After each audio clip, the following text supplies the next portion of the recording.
fenomena langka terjadi di langit Aceh. Masya Allah, banyak sekali. Ya, kalau bahasa mereka ini namanya kampret.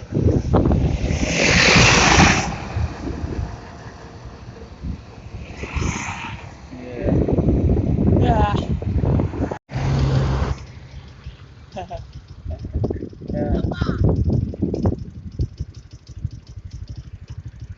InsyaAllah gula binatangnya.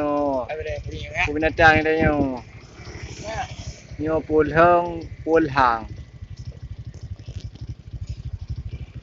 InsyaAllah berjaya.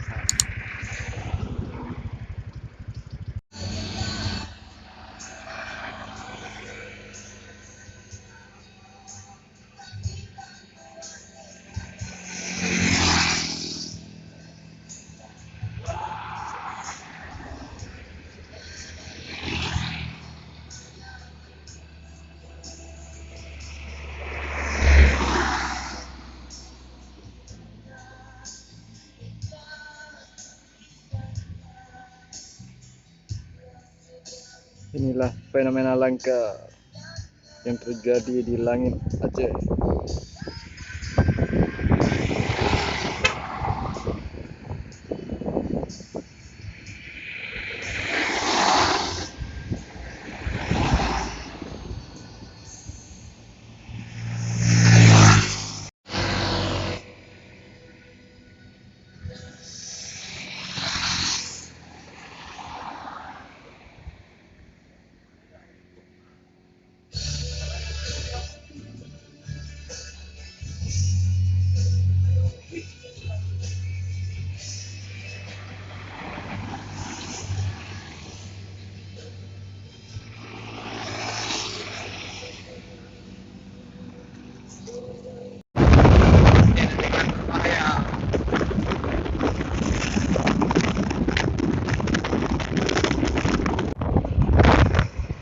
Agak.